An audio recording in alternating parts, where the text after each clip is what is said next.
بسم اللہ الرحمن الرحیم۔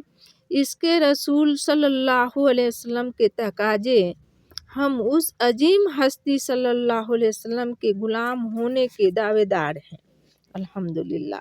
لیکن اگر ہم اپنی عملی زندگی اور معاشرتی ماحول پر نظر ڈالیں تو ہمیں افسوس سے یہ اعتراف کرنا پڑتا ہے کہ ہم اسلامی مقررات سے ہٹ گئے ہیں۔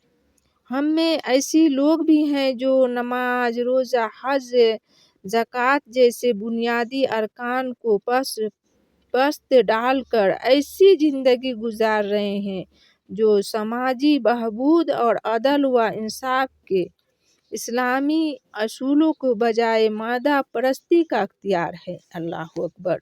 انفرادی طور پر ہر مسلمان پر لازم ہے کہ وہ اسلامی طرز زندگی اختیار کرے، الحمدللہ۔